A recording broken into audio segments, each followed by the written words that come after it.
Hey, and welcome to episode 26 of the Computer Business Marketing Show. Our show today is brought to you by TechSite Builder. TechSite Builder is a hosted website builder that allows you to quickly and easily get a clean and professional website up and running for your computer or tech-focused business. Save time and frustration with TechSite Builder. Learn more at techsitebuilder.com. Today, we talk about 5 branding mistakes to avoid with Derek Champagne, founder and CEO of The Artist Evolution and author of Don't Buy a Duck. We'll learn about what branding is, why it's important, lessons we can learn from the mistakes that even the big brands have made, and finally, what's up with the title of his book. Plus, we'll learn about the best places to get reviews and why you should not be yourself when searching for your business on Google. All that and so much more coming up right now.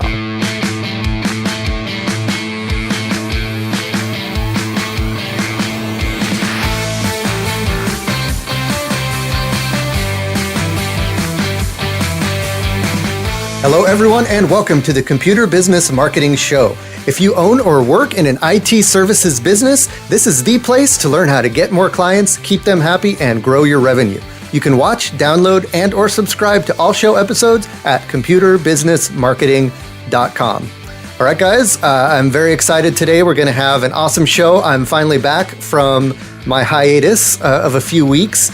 So we're going to get back into the routine of doing the live shows, and you'll get some fresh topics now. So I'm glad to be back. I've been away on a trip to pretty much the opposite side of the world. I went to Japan and Korea for a few weeks and had a lot of fun enjoying the sushi, if that's your thing. That is my thing. So that was very cool, and all of the other interesting food that's over there. And yeah, it's been great to be back. If you're my friend on Facebook, you saw all the pictures I was posting. I went to a lot of cool places. So if you're not my friend on Facebook, hop on over to Facebook, find me, friend me. I accept friend requests from everyone, because all my listeners are my friends. So, jump on over to Facebook, and hit me up. You can see all those pictures from my trip. But more importantly, today we have Derek Champagne as our guest. He is going to talk to us about branding. He's the founder and CEO of The Artist Evolution, which is a full-service agency that builds memorable brands, marketing tools, and campaigns for startups, and brings them from startups to household brands. And so we're going to have a lot of fun talking to him. He's also the author of a best-selling book, Don't Buy a Duck, and we're going to get into that title a little bit later. Also, he is the host of the popular Business Leadership Series podcast. So this guy knows his stuff, and we're going to let him school us on what it takes to make an effective brand. And this is all stuff that we as computer business owners can use and learn, because really when we're trying to market our computer business, we want to have that brand consistency, and we want people to recognize us and to distinguish our businesses apart from all the other computer shops that are out there. And I think, Derek, you're going to do a good job of that. So thanks for being a guest. Man, thank you so much for having me, Matt. Your travels sound awesome. I'm living through you the last few weeks, but that's pretty exciting. Yes, it definitely was. It was, I think we all run into this struggle, or we try to get to the point where we can take some time off from our business.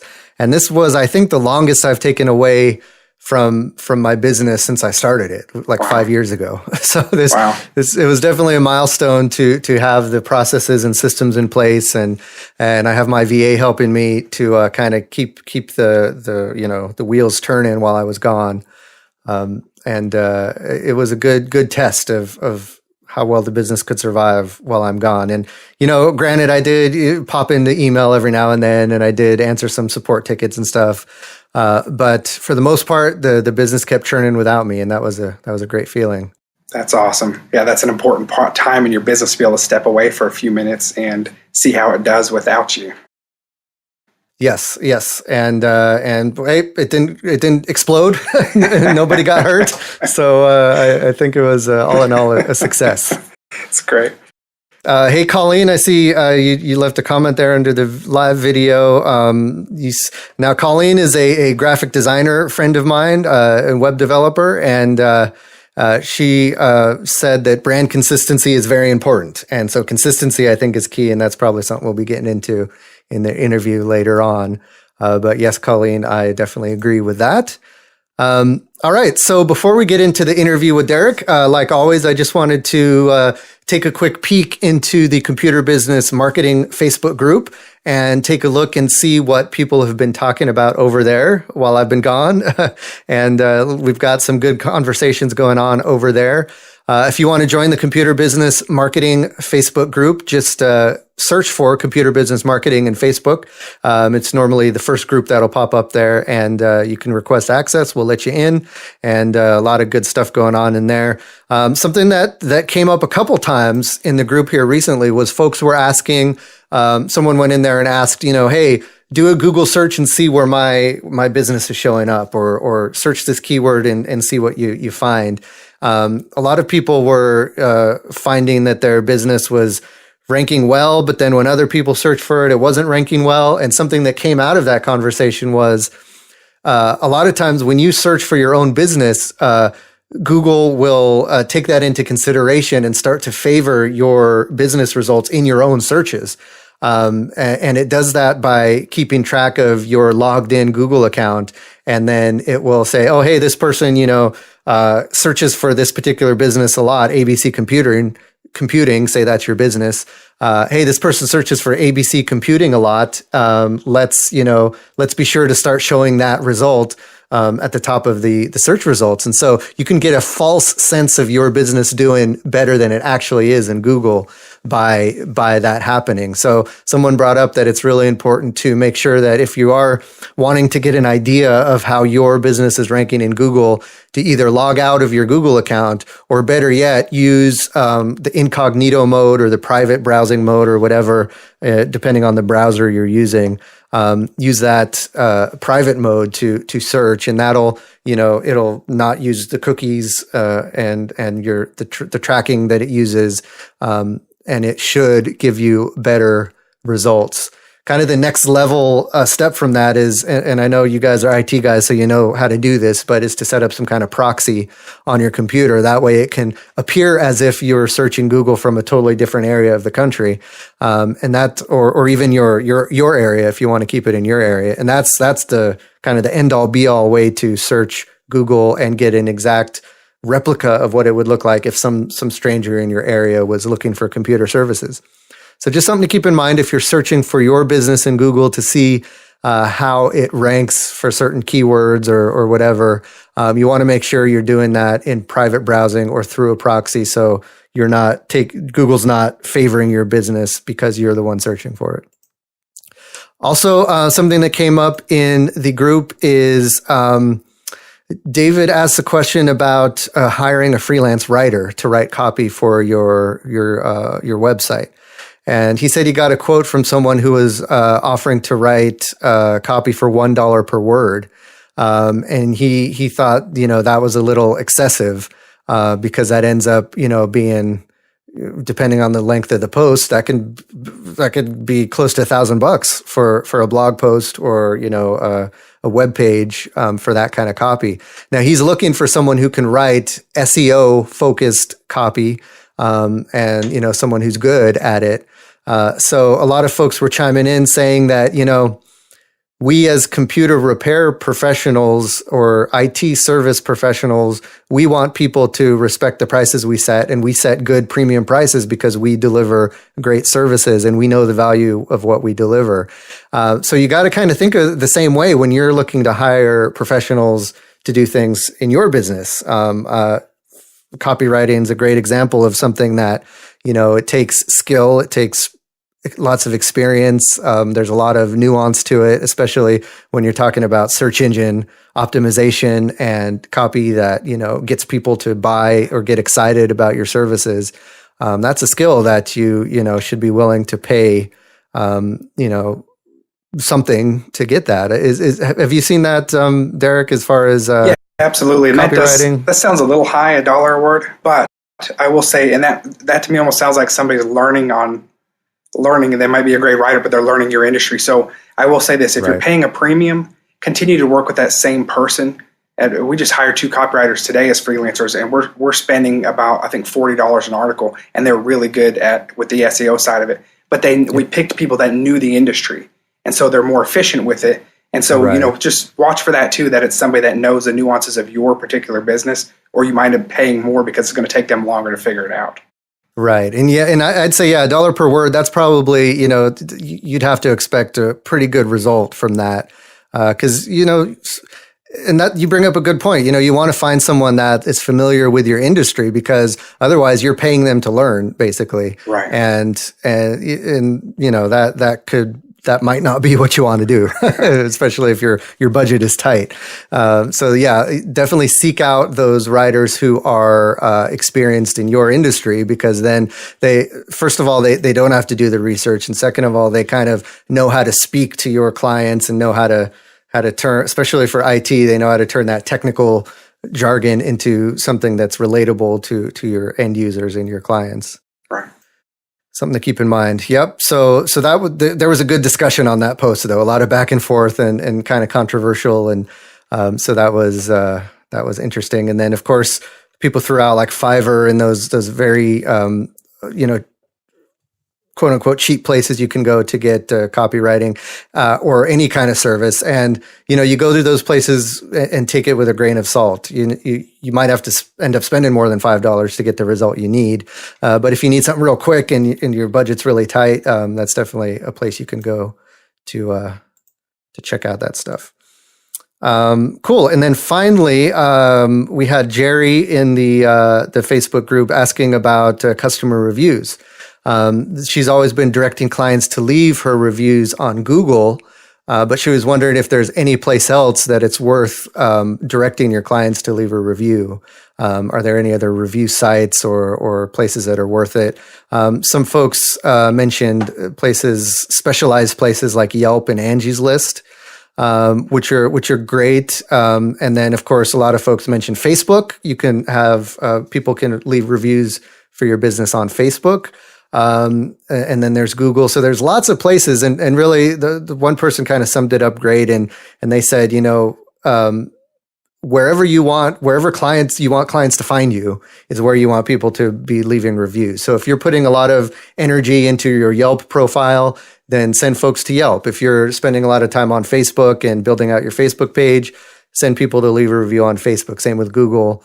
And I think that's a good kind of just thing to keep in mind is send people to leave reviews where people are going to be finding you. Don't send them off someplace where, you don't pay any attention to, or if you don't spend time on Yelp or people aren't finding you through Yelp, then that might not be the best place to send someone to leave a review.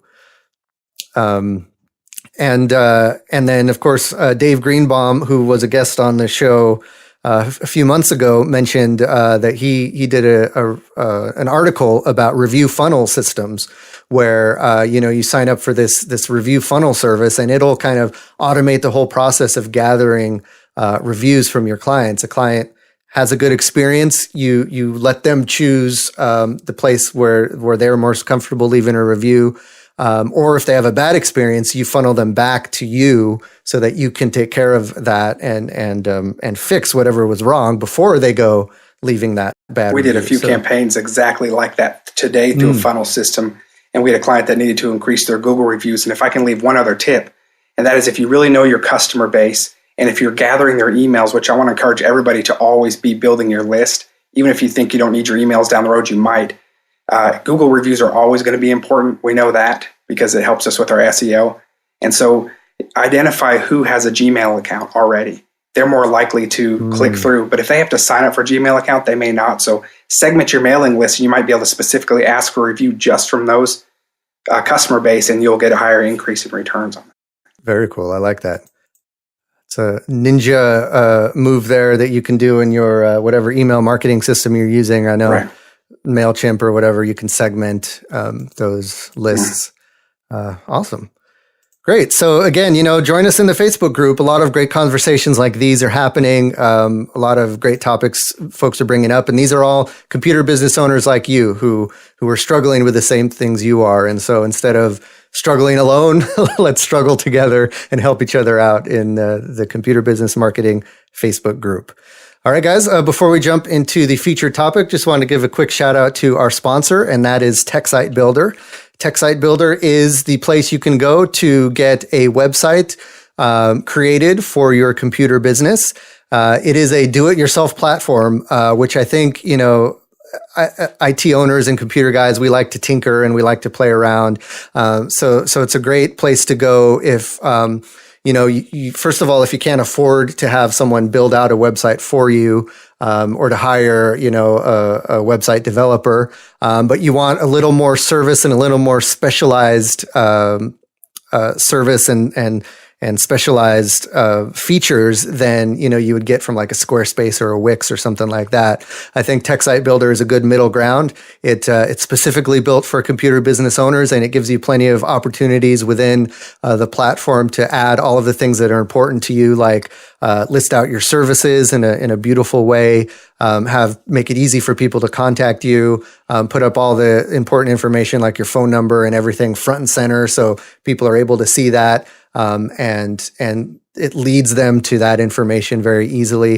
And then, of course, we take care of, make sure it's secure, make sure it's fast. And then we have in the back end all of the SEO tools that you need to make your website pop to the top of Google. So all that stuff is available in TechSite Builder for a low monthly fee. So just head on over to techsitebuilder.com, check it out, and let me know how it goes. But if you need a new website, or your website needs refreshing, or you just feel like it's not working well for you, check out TechSite Builder at techsitebuilder.com. All right, guys, let's jump into the interview today. I have, as I said before, Derek Champagne. He's the founder and CEO of The Artist Evolution. It's a full-service agency building memorable brands, marketing tools, and campaigns for startups, all the way to household brands. Derek's also the author of the best-selling marketing book, Don't Buy a Duck, and the host of the popular Business Leadership Series podcast, the popular podcast called Business Leadership Series. And also that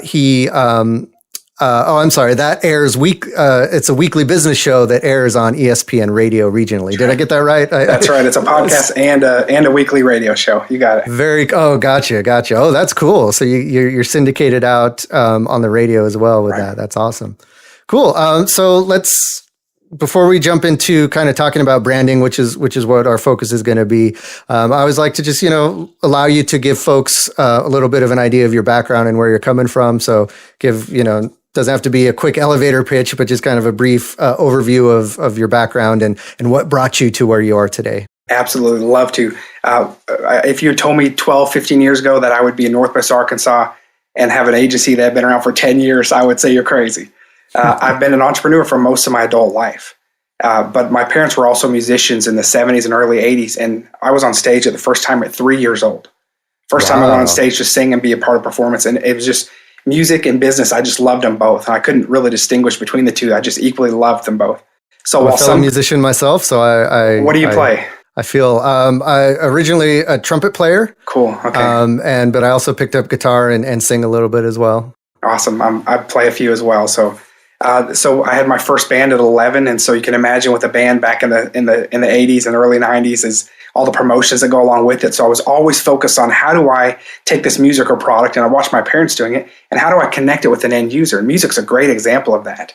And so that was always my thought process. At 18 years old, when a lot of people were getting in trouble, my age, and I probably was too, but I was also focused on getting my first bulk mailing permit, and I was obsessed with sending out 200 media kits a month and doing all the other things that were growing and booking bands and things like that. So I had the opportunity to move to Los Angeles when I was in my early 20s and go to Musicians Institute, and I had a marketing entertainment business out there. And I was the bass player in Johnny Depp's club, the Viper Room, for a while, and we played the Sunset Strip, and we played all over the country. And I really got to hone my grassroots skills in that place because it's a very competitive market. Music is, you think you go out to Hollywood to play music and it's all just Hollywood from there, but really that's when all the pain starts. People pay to play, bands are paying to play. So we found ways to cut through the clutter and make an impact. Fast forward a few years later, and I got to do some fun things in the music industry that are in my bio, but I ended up going back to work for an agency back in Northwest Arkansas, where I was originally from. My wife was an actress I had met from New York, and we met out in LA, and somehow I convinced her to move back to this quiet life. And we had an opportunity to do some cool things of building some sales tools, and we launched it nationwide. And I ended up working at an agency where our clients were Dial, T-Mobile, Rubbermaid, Crayola, clients like that. And my passion was really in helping small businesses. And so in 2007, I actually branched off on my own to start the Artist Evolution. And again, we've celebrated 10 years a few months ago as an agency. Very cool. Yeah, that's I love to hear kind of the genesis of folks and where they come from. And normally they don't come from where they end up, right? It's something different, and then along the way they learn other skills, or it morphs into something. And yeah, I mean, being a musician myself and running in those circles, I know that if you can sell yourself as a musician, that makes you a good marketer, because it's tough. Right. You have to. You can't get discouraged. You have to constantly be solutions oriented. You have to find any new tool that's out there that works, and you get burned on some too. So you get a healthy test of what works and what doesn't. So you got to do it with very little money. You've got to do it with very little money. And so I learned to do things on a budget. I really did. And I grew up that way too. I grew up from humble beginnings, and everything was I always understood that to do things the right way and to grow, you had to put the hard work in. And then there's the element of building systems and processes, and obviously understanding the marketing side. But in the last 10 years, I've had the opportunity to review over 1,000 brands, audit over 1,000 brands. So I've gotten this great test of what works and what doesn't. And there kept being these commonalities that kept popping up. And I'm talking from a startup to a $1 billion brand. We kept finding these, what I now call crisis points. And I write about in my book, and I talk about the 5 crisis points in marketing, where when early on in your business you identify them, you can save 4 or 5 years of guesswork. And when later on in your business, if you're stuck, if you identify these things from a marketing perspective, they can actually help you get to the next stage of your life cycle of your business and get absolute real traction. And so that's what I usually teach about, is avoiding those 5 crisis points. Cool. So you mind touching on a couple of those? I would love to. So the first one, and they sound simple, and I hear people often say, that's simple, but I missed one of these. So if you've got it down, awesome, congratulations. But I'm telling you, there's really, really darn good brands and businesses out there that have missed it. And you can probably think of some examples when I start sharing them with you. The first one is really understanding who you are. I call the brand's Bermuda Triangle. We often see brands that don't quite know how to define themselves or what makes them different. And in your industries that I'm talking to, you've got some competition, right? So it makes it even more important to understand who you are. When I say who you are, I mean really digging in and saying, here's what I'm going to offer. That's my unique value proposition that an equal competitor cannot offer, because this is my unique value. And if you're not sure what that is, you need to find it. It took me a few years to find it for my business. And if I hadn't, I may not still be here. The year after I launched my business, I'm based in Northwest Arkansas. That's where Walmart headquarters and Sam's and other big industries are from. And Walmart had required that every vendor that does business with Walmart in the world has to have an office here in Northwest Arkansas. So you can imagine the boom of growth here that happened in this little country, little hill town in the middle of nowhere. Yeah. And now it's a very great hotspot for entrepreneurialism. And the year after I launched my marketing agency as an upstart musician, Walmart laid off 400 marketing professionals who were all very qualified to start their own agencies. A lot of them did. So you can imagine the saturation that I was in if I didn't find a way to differentiate myself. And I did. And most of those, if not all of them, are not around anymore. And we're thriving and growing year over year because we found a way to be different. Is part of understanding who you are also understanding like who you want to serve and who your ideal clients would be? Yes, and I want to talk about that. But first, yeah, absolutely. That's the second thing, is understanding your target customer. Okay. As we look at defining ourselves, though, I want to encourage you to do something. I want to encourage you to understand your competition. This is often overlooked, and that's part of knowing who you are. Part of knowing who you are is part of knowing who your category is, right? Who's in my category and what makes me different. I'm not asking you to do that to copy them. I'm asking you to do that so you can see where there's a gap in the marketplace for a unique message and for your unique service. So we do this with every client and with their competition, even some of your indirect competition. Go deep. What is the key messaging they're using? What do their testimonials and online reviews look like? How often are their customers engaging? What campaigns are they doing? What's on their blog? What's their PR campaign? What are they doing on social media? What are they doing for traditional media if you're in a geographical type market with a brick and mortar, which a lot of you are, then you wonder, what are they doing with TV and billboards and print? Are they doing trade out? How are they doing their business? How are they getting their advertising? Are they in magazines? Are they doing SEO or community involvement or promotional offers? Understand them really well and take a snapshot of them. We've gone into some industries and gone and done secret shopper snapshots just to understand what they were doing because we needed to. Information is power. And again, it's not even to cut the legs out from under them, but it's to know where you stand so you have a unique voice. The second thing is exactly what you said. It's understanding. Again, it sounds obvious. Who's my avatar? Who's my target customer? You need to know that. But I want you to go deeper here as well.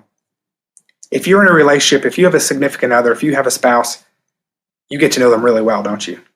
If it's their birthday, I bet you know what they like and what they want to.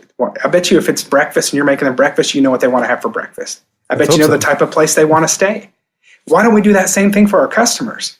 We need to build a relationship with them. There's no shortcuts here, everybody. There's no shortcuts here. You have to actually, we can't even hide behind all digital and the mask. We have to actually build a real relationship. Yes, we can use the online strategies to bring them in, but we have to build a relationship. Go deep. What's their gender, their income, their ethnicity, their marital status, their religion, their education level? What stage of life are they in? You want to know how to talk to them based on what, are they empty nesters? Are they parents that are with young children trying to just get from point A to point B? Are they business owners? What type of business owner? Who are they? What are their hobbies? Where are they geographically located? What are their buying patterns? What are their political affiliations? Get to know them. You can have a real conversation when you get to know somebody.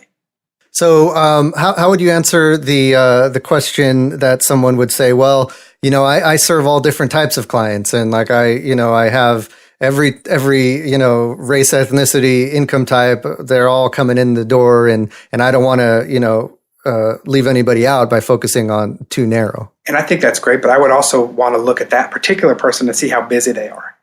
Michael Port wrote The Velvet Rope. I don't remember the name of the book. Book Yourself Solid. He talks about the velvet rope, and I talk about that in lectures often. Imagine, so yes, you have all of those, but all things being equal, and I'm not talking about race or ethnicity here. I'm talking about who's your ideal customer. Don't even look who you have right now. Who would be the perfect customer? And don't say that you don't have one. You could. Well, they pay on time. They repeat business. They put me on a retainer. They let me come visit them. Whatever those things are, write those things out and start there. And then you actually are profiling even if you want to reach everybody, you can still profile who your ideal customer is and start targeting them and watch how you see a flip in the type of customers that come in. And they may fit all the different gamuts you just mentioned, but there's a different mindset in how they work with you. Yeah. And once you get that, and I found that in my own business, once you get that kind of clarified, then you magically start attracting that kind of client. And it feels like magic almost, but really it's just because you end up, speaking to that person a lot better than you were before. And if I can touch, that's a great point, Matt. If I can touch also on what you mentioned, well, I service everybody. Well, let's write out all of those people as well. Let's do this exercise too. So we just did our ideal target customer. Now let's go look at who your existing customers are, and let's list them all out. And let's look at what commonalities they have. Why are they buying from you? What do they do? And let's understand that. And then let's make sure that we're meeting their needs. And they may need to go into different buckets or categories in how you talk to them. So if you want more of them and that's who you like, that's great. But find out why they're buying from you. Find out some of those profiles still, so you can get more of them. Nice. Great. Okay. So we understand who we are. We dig deep. We look at the competition. We find kind of how we can stand out from them. Then we look at who our target client is, and we get that avatar together, and we know the type of client we're looking to attract. I guess what would be the next step after that? Perfect. I'll tell you the next step. First, so let me mention, here's one of the values that already happens when you really do that. Number one is you better identify how to talk to them. That's your messaging, right? Now you have a better idea of what to say. And we often see the messaging is missed, or it's not written correctly, or it just doesn't connect. And we see that be one of the disconnect points in a campaign of why the results aren't happening. So then you already have a better understanding of who you are and who they are, so you have a more authentic conversation. It helps solve some of your messaging challenges. It also helps solve what type of marketing you should do, because you suddenly understand where they live and where they're hanging out. You have a better idea of their worlds now. So people come to me every day. Derek, Facebook doesn't work, does it? Tell them it doesn't work. Well, tell who and why, and who are you trying to talk to? If you're trying to reach females 55 and older on mobile and Facebook ads with a candle, well, you better use it. It's a great visual aid. Women 55 and older are driving mobile usage on Facebook. So, and now I know where they live. And so if that's my target, yes, Facebook's one of the things you should be doing. See, now that we have the whole understanding, it gives us power as marketers. And my book, the whole point of my book is the subtitle is Stop Wasting Money and Only Do Marketing That Works. And when we take this common sense approach like I'm talking about, we can make better decisions. And early on, you were talking about being smart with your budget. So I think that's important. The third thing is, what are your tools? Are you using the right tools? I can't tell you how often I see this. And when I say tools, let me clarify. Website, you talked about an awesome website option earlier. Great. Your brochures, your advertising that's out in the community, maybe even your business card. I want to make sure that you're using the right tools for your campaign. Often, I've even seen big brands do this, bigger brands that we've worked with and talked them into fixing it. It was a small fix, but we'll see a brand get real clarity and here's who we want to reach, here's who we are, let's go out and get them. And they're like, but these are the tools we have and they're not really where we want them. Just stuff this campaign into those tools. That doesn't really work. And you're going to get mediocre results. So before you go launching all these crazy things, we've got really some smart tech people listening and that understand a lot of these things. Make sure your tools work right. Make sure your brand looks good. Make sure your business card looks good. Does that make sense? Yeah. So what's a concrete example of a tool that doesn't work right for an industry or a brand? I'm going to give you an example of a name. Okay. A name that didn't work. We had a client that came in and they were called. They had puzzle pieces. So that's their tool, their logo. They had puzzle pieces as their logo, and their name was Enigma. It wasn't Enigma because I couldn't figure out what the heck they did. Respectfully, this was a several $100,000 brand that was growing each year, but just couldn't figure out how and why and why they were stalling. They were doing radio ads and going, that radio doesn't work. Really? I go right into audit mode. Why doesn't radio work? Hour and a half, Matt, I sat with them to figure out what they did. It took that long. At the end of it all, we finally figured it out. They take these mansions and they literally de-brick, strip the mansion of every brick. They wrap a Tyvek, which is an insulation coat around it. They basically weatherproof the house and they brick it back up better than it was before. All these mansions, they're being built with these jagged edges and corners, right? And there's a lot of corners actually cut in the building process, so there's leaks and mold happening. The bigger the mansion, the more jagged edges, the more mold possibility. These guys go in and fix that. Amgene that wouldn't tell me that. And I finally said, "Oh, you guys are weatherproofing experts, aren't you?" And they're like, "Yeah." Guess what their name is now? Weatherproofing experts. Weatherproofingexperts.com. Don't make it hard. Make sure your tools and everything works. And they wanted to keep those puzzle pieces. And we say, great, but let's make it clear. So think of like the insurance company. We had a house and we put an umbrella that was puzzle pieces over the house. So now you see, we weatherproof your house. We protect it. We're weatherproofing experts. Take the guesswork out. Make sure your tools work. It doesn't have to be complicated. We don't want to confuse. We want things to be easy. We have 3 to 5 seconds to get our target customer and let them know really fast if we're a fit for them or not. So if they brush up against you and your brand, let them know quickly if they're a good fit or not and make sure your tools work. And it doesn't have to be complicated. This is actually really common sense things that get missed because we have so many shiny objects all the time in marketing that we start to second guess ourselves and, oh, let's go this way. Oh, now I need to build a funnel system. Oh, now I need to redo my logo. I just saw this thing on branding. Oh, Derek talked about branding. You're not going to hear me tell you to do anything other than to take a pause and make sure that your crisis points are fixed. And I think part of the issue with the tools also is we are experts in our field and we take that for granted and we assume that other people around us are going to understand the message we're trying to convey. Like in your example, it would be it's the same thing where we assume people know what, when we're using technology terms, what they mean, or something like that, where you have to always, and I think it would help with this, is to put yourself in your potential client's shoes, and think how they would think, and then think of them seeing your brand for the first time. What do you need to convey in that branding to get them to understand what you do? And that might fix some of those tool issues. Can I give you another simple recommendation? Sure. That is often overlooked. It drives me crazy now. Is this? I hear clients of mine often say when we first start working with them, well, I don't know what my customer thinks. And a few times we started making these things, we're like, oh, you know what? Let's ask them. There's a novel idea. If you have an existing business and you're not sure what your customers think, ask them. They'll tell you. They will tell you. Ask them before they go on social media and share it, or before they go and give a negative review. And that's a whole different thing. That's reputation management. But ask your customers and your target customers what they think. They will give you information every time. They want to be a part of the process, and they want to help you improve. And that's a simple thing you can do.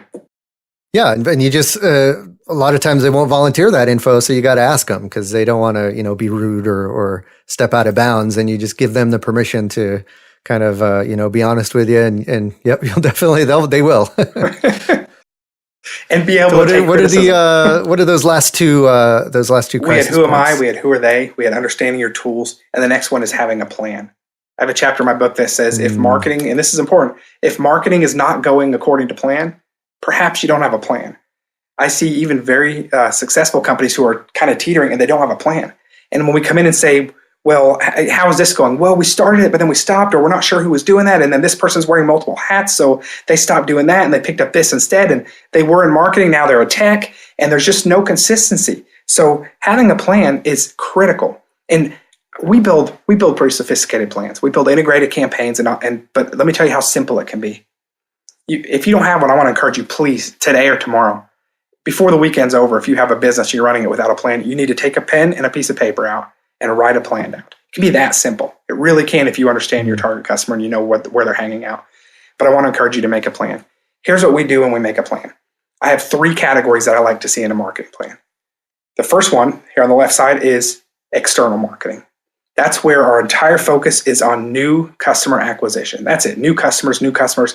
Everything we do here has a weight on it. If we're spending $1 in this category, we expect a new customer at a certain dollar, a certain exchange rate. Okay, everything here is all new customer acquisition. The middle category is internal marketing. Depending on the industry you're in, and yours included, is you might have a finite amount of customers that you can outreach to. You can't just always be new customer acquisition mode and not retain them. I call that holes in the bucket. Don't just keep filling the bucket if there's holes in it, because it costs a lot to fill the bucket. And your existing customers, number one, they're 80% more likely to buy from you if they trust you. And they're likely to refer you if you keep them top of mind and tip of tongue about your services and keep them happy. So take time first, develop a good relationship with your existing customers. Cross-pollinate, make sure they know the other services you offer. It's surprising, not anymore, but when I'll go do an audit with a company and I realize that their customers don't even realize the other services they offer. So they're coming in and doing a service here, and then they're going hiring another company for that, and they're coming back to them, and they just never did the outreach. And yet they're spending all this money on the new customer acquisition for them to come in and then not know again about the other services. It's common. If you're doing that now, it's okay. It's common. These are common things that we see from startups to household names. So make sure you're doing a good job with your existing customers. Make sure they're happy. Make sure you're doing the reputation management. Make sure you're doing referral programs. Make sure you're doing things like your newsletters and things that keep them engaged, where you can keep an open relationship with them, where you can offer them special services and all of those things. And then the other category is what I call our blue skies or our goodwill category. Whenever I do any effort in this side, I'm not expecting new customers. So if I'm doing any energy here, I'm really trying to build the value of my brand in the communities that I want to be present in. Branding is just really what people know about me. And I really, when I consult with clients, if they get stuck on doing a certain print ad or something, I go, great, do that, but that's your blue skies category. And put some of your causal marketing ideas and things like that in that category, but don't necessarily expect it to be a direct return. We like those things to all work in harmony. Going on podcasts, for example, be an example of that? It depends. It depends on what the business is. For me, sometimes it's a direct driver. We have an online marketing course. I've got a book. We have agency services. So whenever I go on a podcast, a lot of times I end up having business from it inside the funnel in some way or another. So for me, it's a great strategy to go on a podcast. But I also do some things with my hosting my podcast that are really just goodwill. When I'm putting something on the radio, I want the community to hear, and we're spotlighting the American Diabetes Association, and we're doing other things that are not all about us. We're sponsoring things. We're sponsoring today. We sponsored or tomorrow we're sponsoring a golf tournament for the Juvenile Diabetes Association.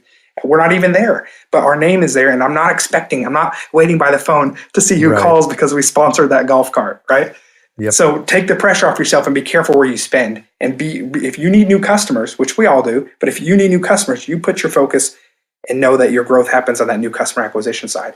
And then write out a plan. Say, here's the 3 to 5 things I'm going to do to do for new customer acquisition. And while we're on the subject, for those of you that are brick and mortar, I want to encourage you not to rule out some of the traditional media.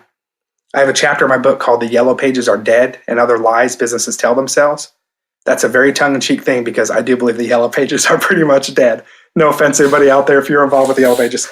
And so we every year diminish till it's just a listing now. But my point of that chapter is to say, hey, before you rule something out, see if it's a good fit for you first.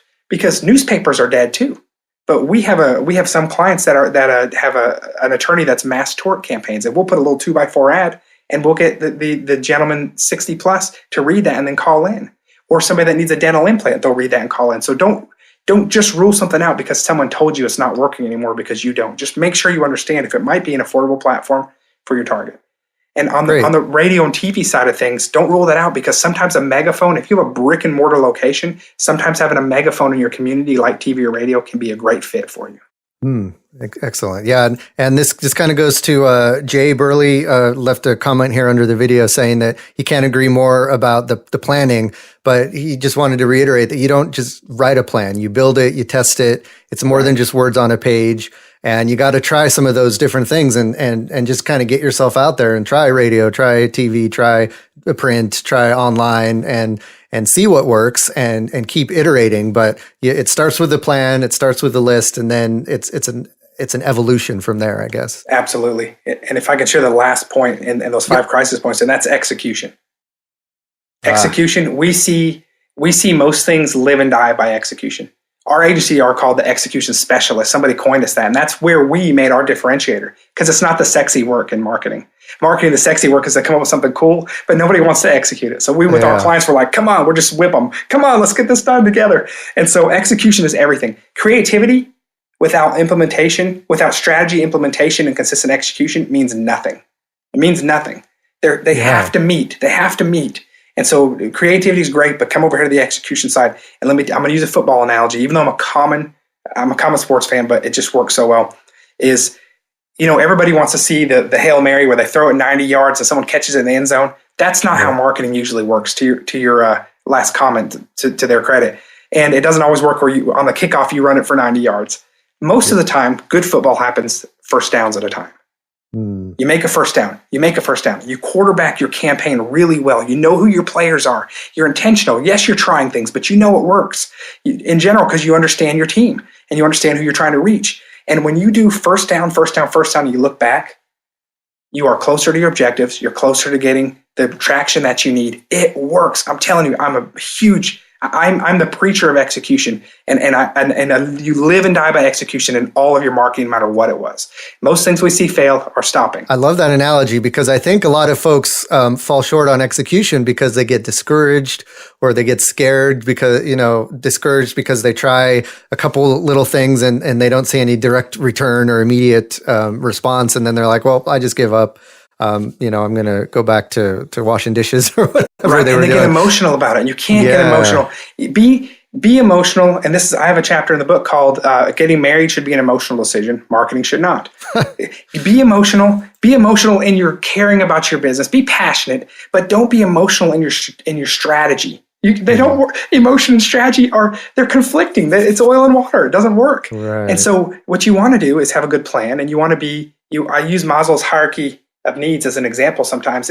If you're operating at the bottom of the pyramid, you're in caveman mode. You're in survival mode. Food, water, shelter. You can't be strategic that way.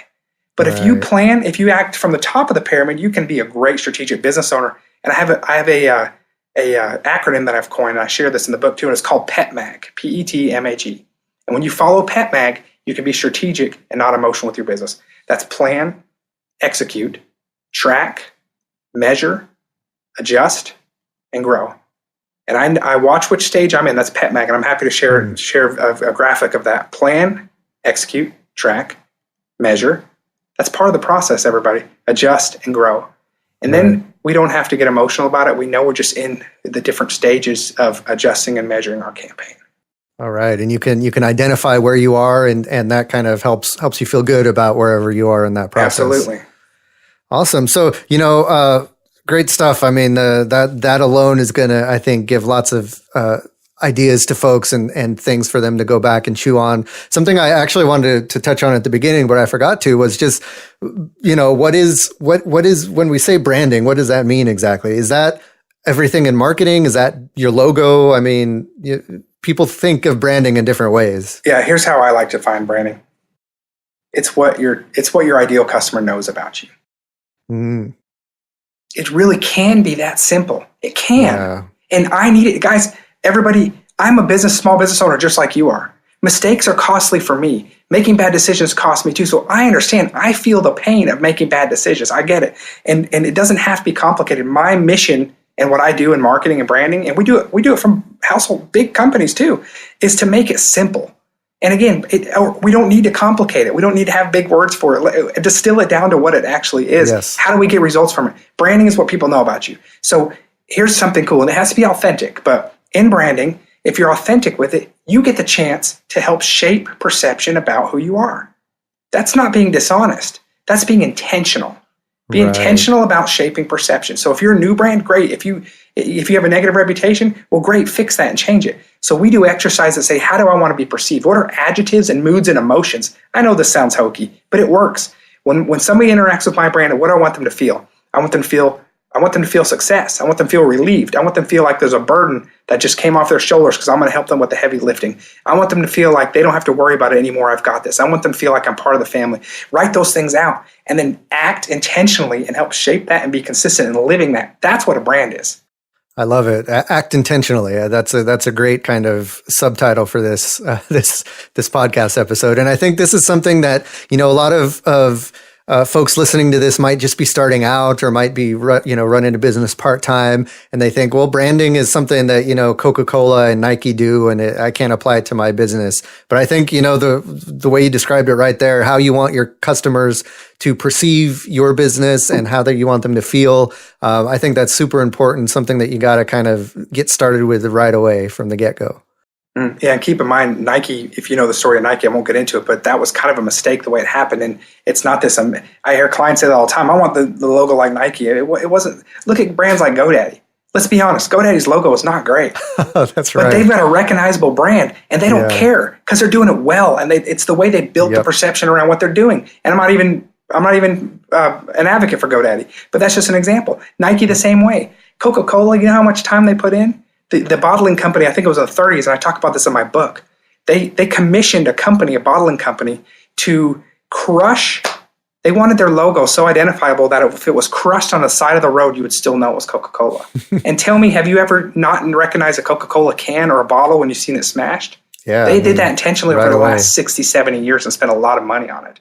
And so there's kind of a diminishing return that way. You don't have to be Coca-Cola or Nike. Deliver on the things that you promise. Know what makes you different, and act, again, like we said, intentionally and authentically, and do it with consistent execution with excellence.